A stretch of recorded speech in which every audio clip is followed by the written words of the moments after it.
Hey everyone, Danny here with another author video, and this time we're going to be discussing an interview or a Q&A I did for The Young Revolution Part 1 of my Cycle of Eden series, an action fantasy.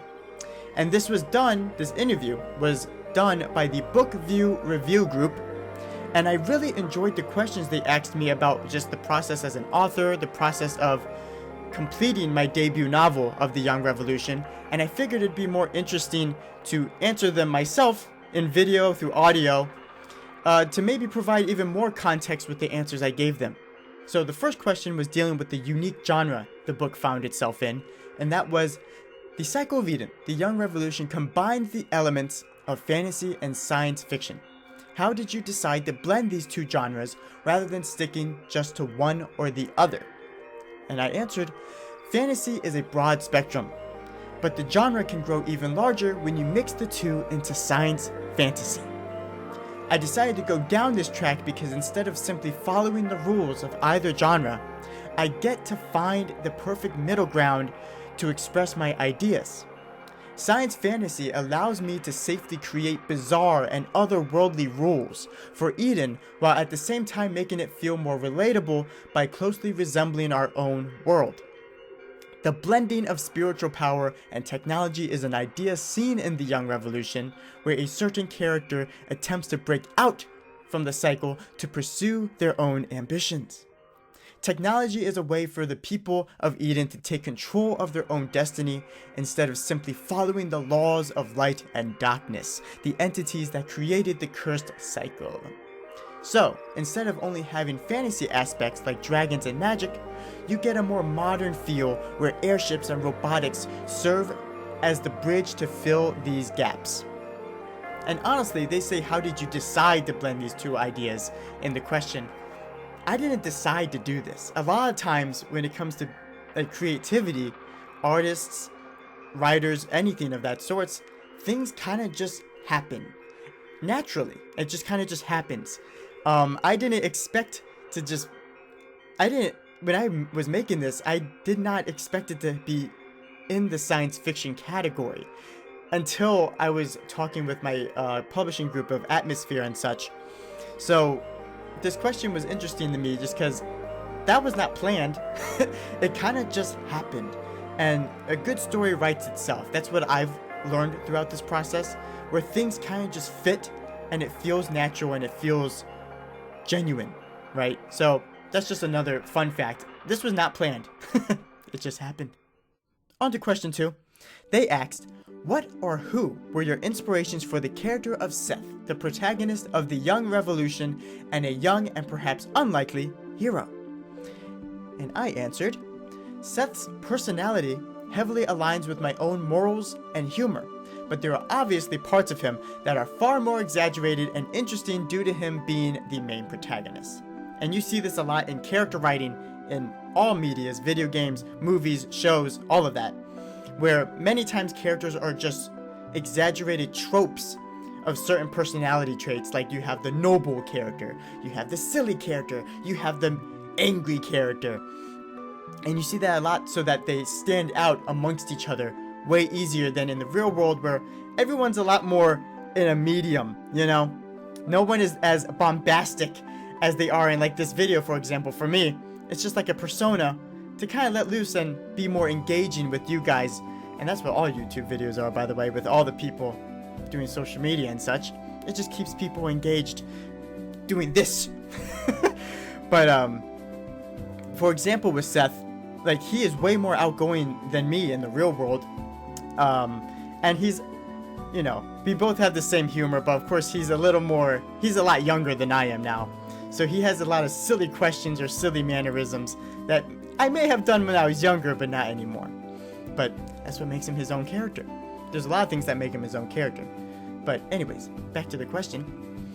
He is easygoing and optimistic, but not blind to the darkness of the world. Change is not always achieved by strength alone, and Seth by no means is all-powerful.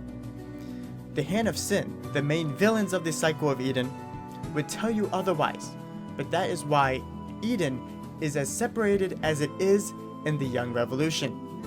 change is not achieved by one person, and sometimes it takes a charismatic soul to bring together the most unlikely of people.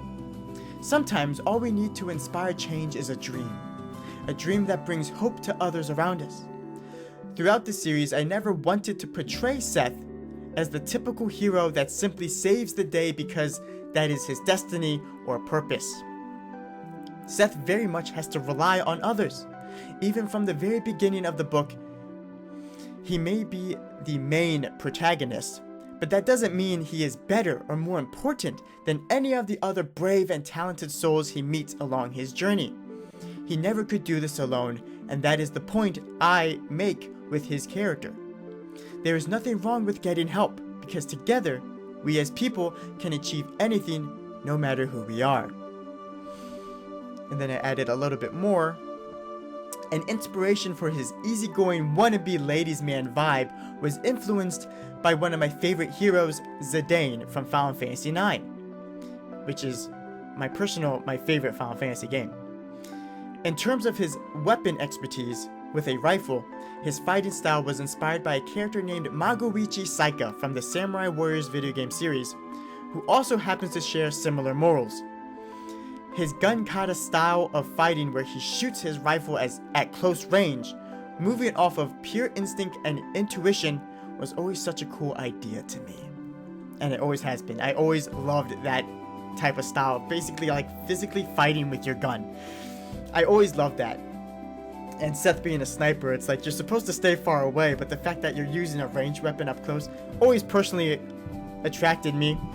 In general, a certain character trope I've always enjoyed were the ladies' men type of characters where they seem very one-tracked minded at first.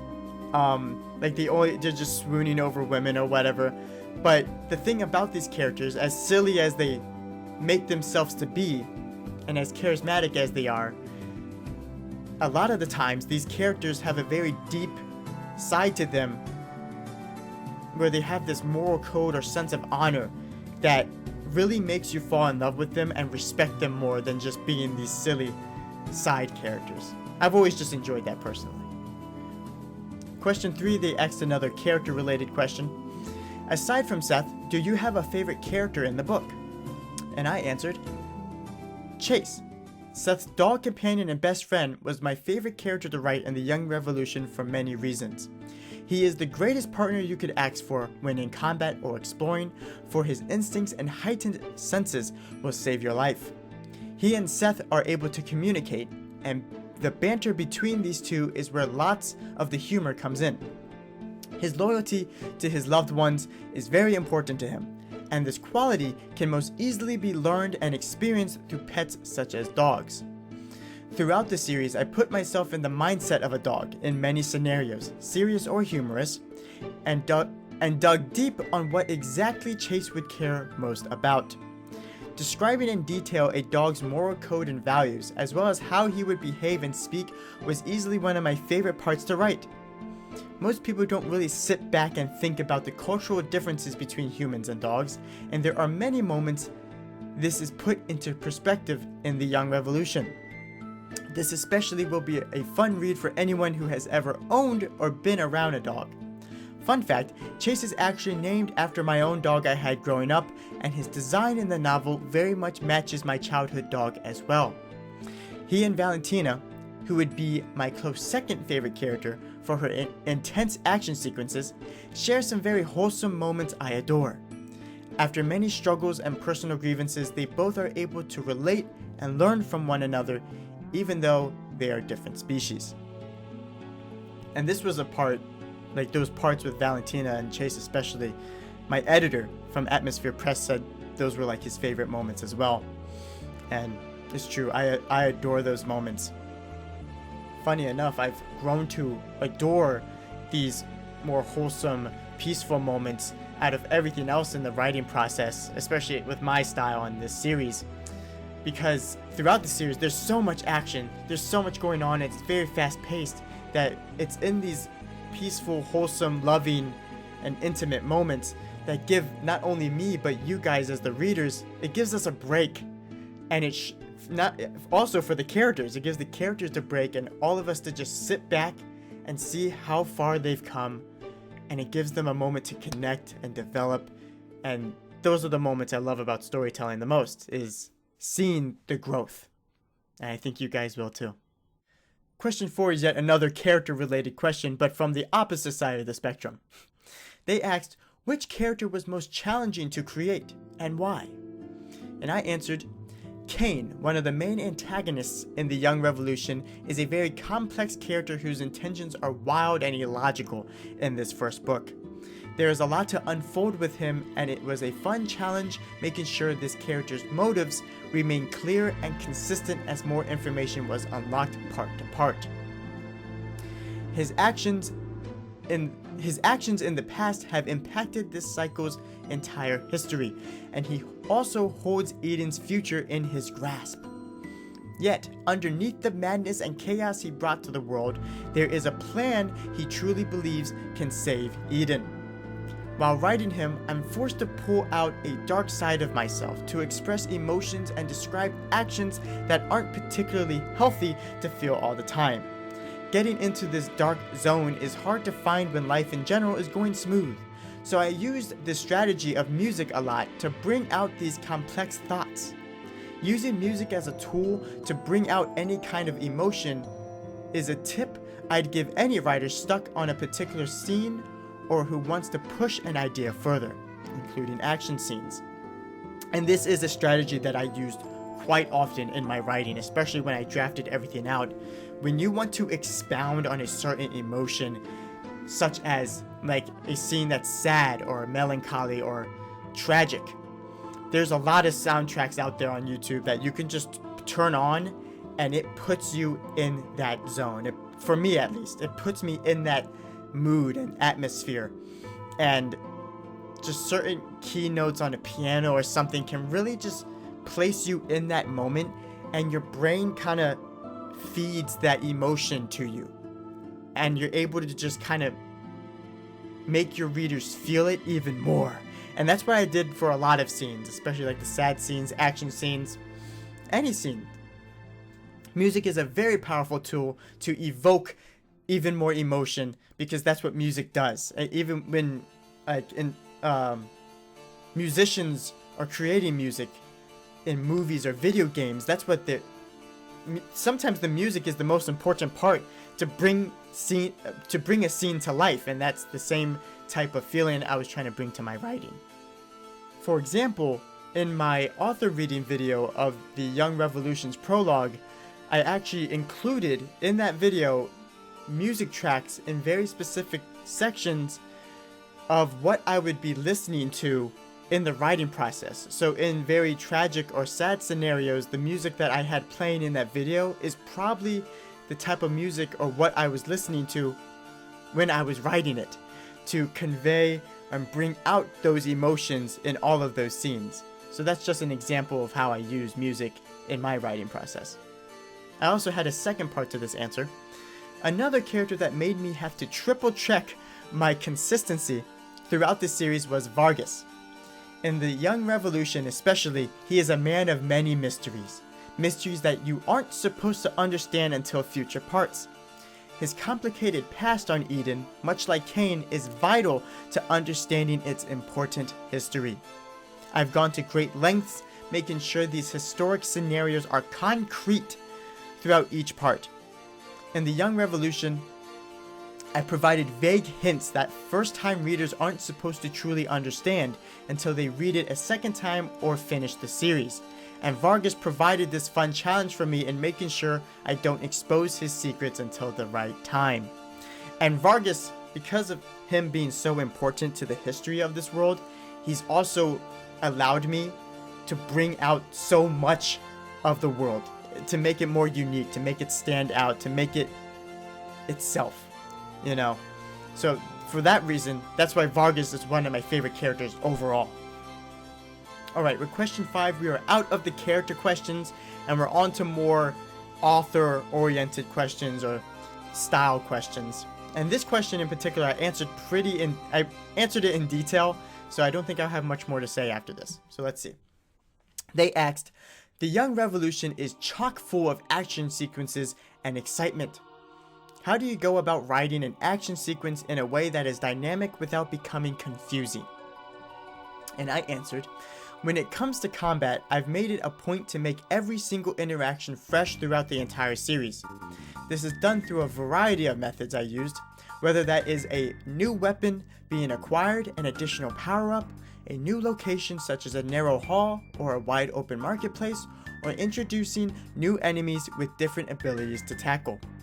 Focusing on something different from the previous action sequence keeps the writing from getting repetitive. For example, introducing a new character is like unlocking a whole new framework of ideas that I can now branch off of. All of my characters also have unique weapons or abilities that aren't shared with anyone else, which allows them to shine in their own ways. Kind of like the whole personality traits that I was talking about in question 2. How they have very exaggerated tropes. You can use weapons the same exact way to make them stick out. Another example seen in the Young Revolution is when Seth passes Chase his dagger to use instead of his usual fangs, allowing me to use language focused on the blade rather than his teeth like I did in the previous encounter. I also tried to be very descriptive with characters' actions and movements for the sole purpose of helping readers visualize what is being performed. Some martial arts techniques used by Valentina are very specific, and explaining those techniques I find is more interesting than simply writing off the enemy with a simple kick to their face. I want you to see and feel these actions as if they are happening right in front of you, the words your eyes read forming them into a movie scene. When multiple heroes are fighting together, I also practice following one character at a time to reduce reader whiplash.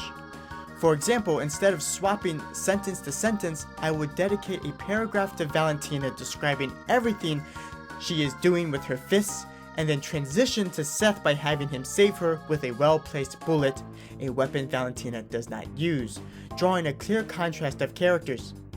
The sequence then follows Seth for a bit, making use of his kit in the particular scenario, who would be very different to how Chase would approach it.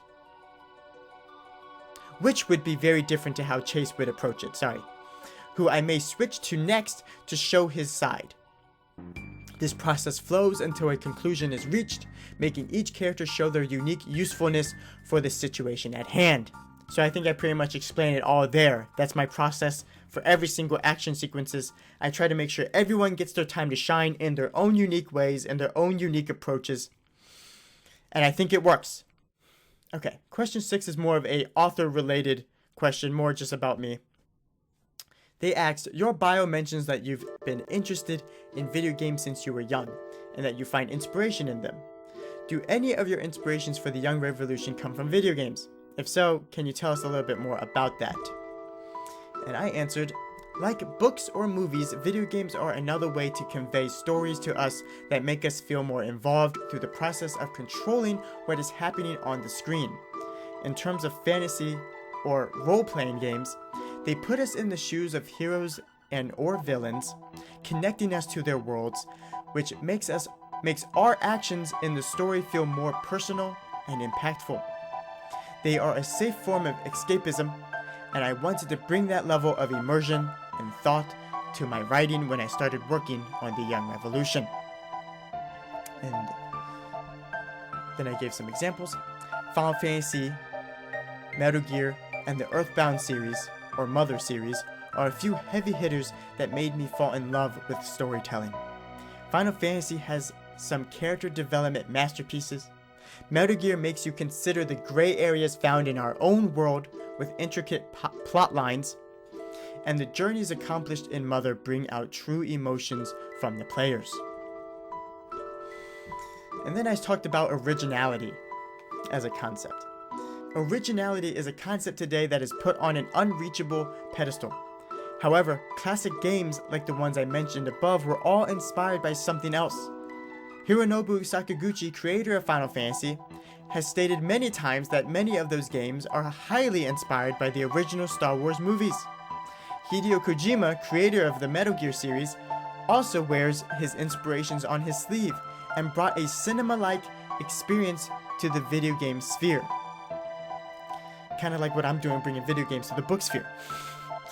This is all to say that there is nothing wrong with being inspired in today's age, for it pushes our creativity forward. I find that there are some ideas or concepts that don't get enough attention being stuck in one genre, medium, world, or scenario.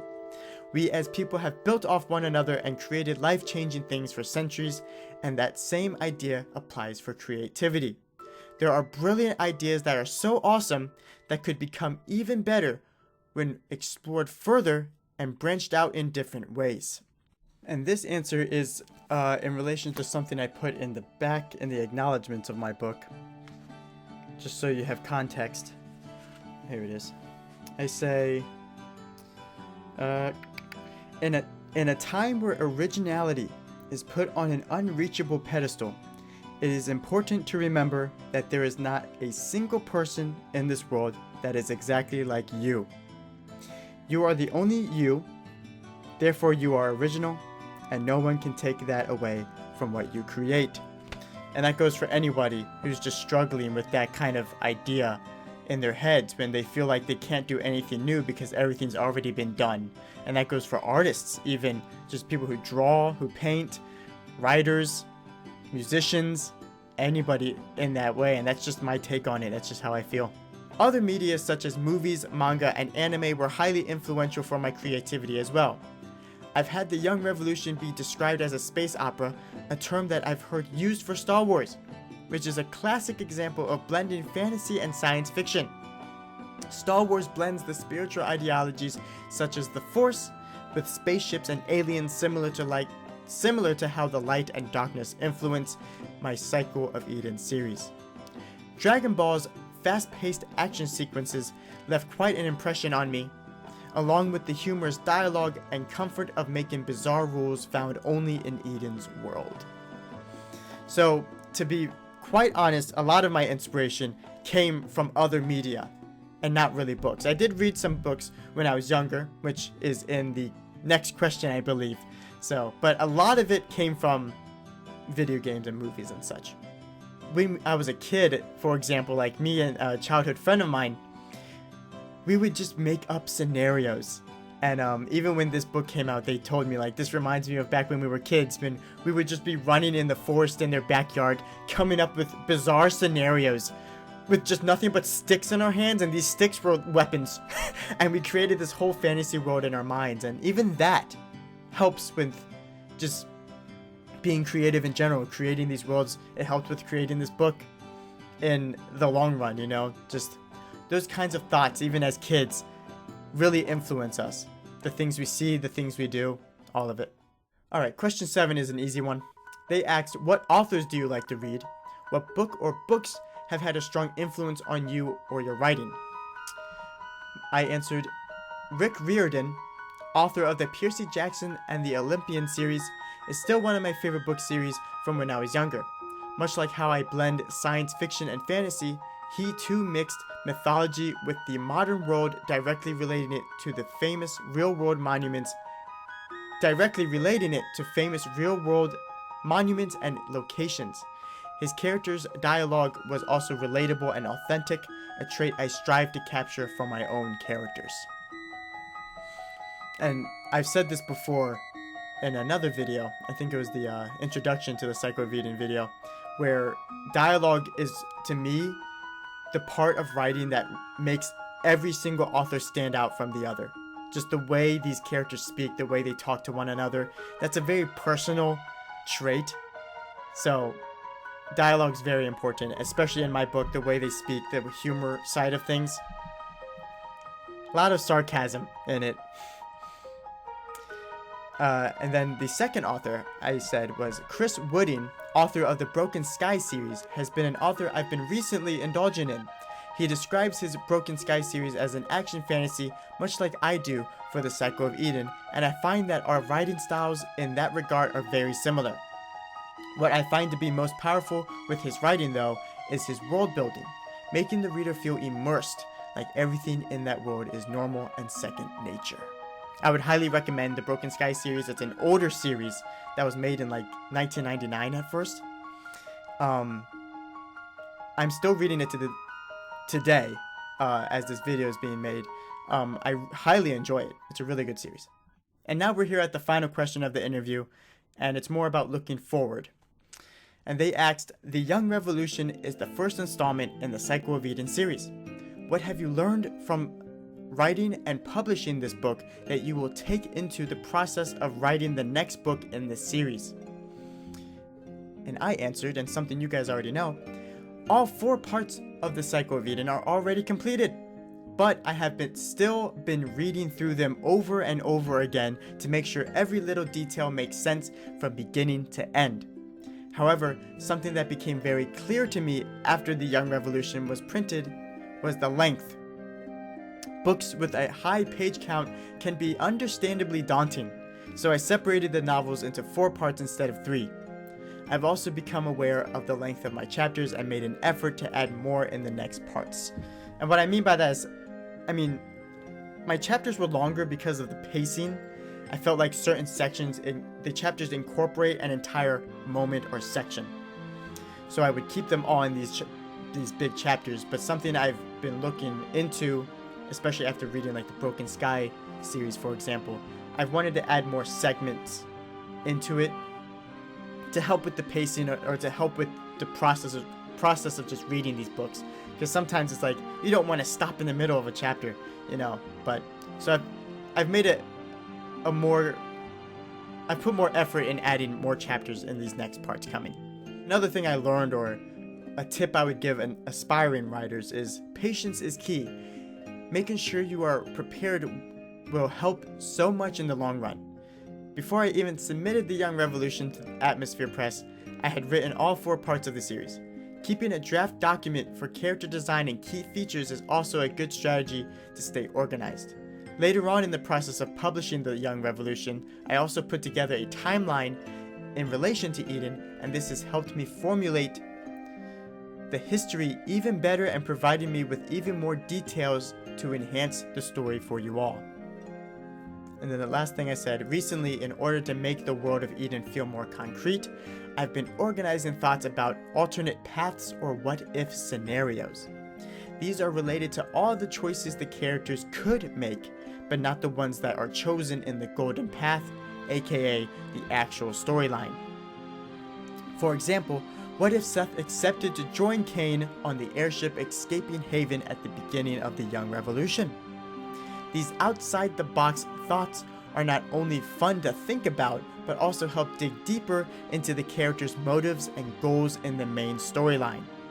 I've put effort into coming up with answers to these alternate plot lines. In the grand scheme, this is vital for bringing the idea of a world together, and it's a fun activity to do when you need help with brainstorming or expounding certain sections you may feel are lacking.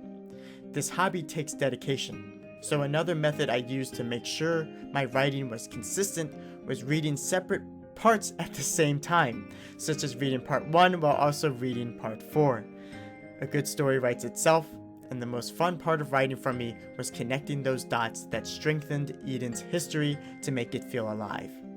Nothing will be forgotten or overlooked going from part to part, because I want this reading experience of the entire series to be rewarding beginning to end. Another thing I would say I learned from the process of being an author now is that this takes time. The process of gathering certain materials, certain reviews, getting your name out there as an indie author especially, it takes time. Things don't just happen all at once for anything. That's never been the case. And I knew that coming in, but there's a lot of times I find myself, I want things to just be happening. I want to get things done and finished. I want to get it in this library. I wanted to get it in this local bookstore. But you have to gather certain materials first, like certain reviews, and construct the right emails and all that stuff. You have to be well prepared. And that's just part of the process. And you have to make sure you have the patience for it. It's still fun though. It's been a great process so far, and things are looking good. My website should also be finished by the time this video comes out. It should be all good. If not, it's practically done, and you can take a look at it down below. It's called cycleofeden.com, and you can check it out. It's an awesome website. I love the way it looks, and throughout time I will be updating that website with the future books, because I'll be starting the publication process for those as well soon. Also, I love answering questions like this interview had, whether it be about the series or about the author experience or process in general writing. If you have curiosities in writing, I'm more than happy to answer any questions you might have about that, or like exchanging ideas, things of that sort. I love connecting with this new hobby of mine, and you can ask those questions down below, or by email, or even Goodreads, the website. I'll put the link down below. It has a section dedicated on my author page just to asking me questions, and I've answered a few default questions there already. More than happy to answer anything, and I hope everything is well for you guys as well. As always, thank you so much for watching this video. I'll be back with another one when I have another update. So until next time, guys, peace out.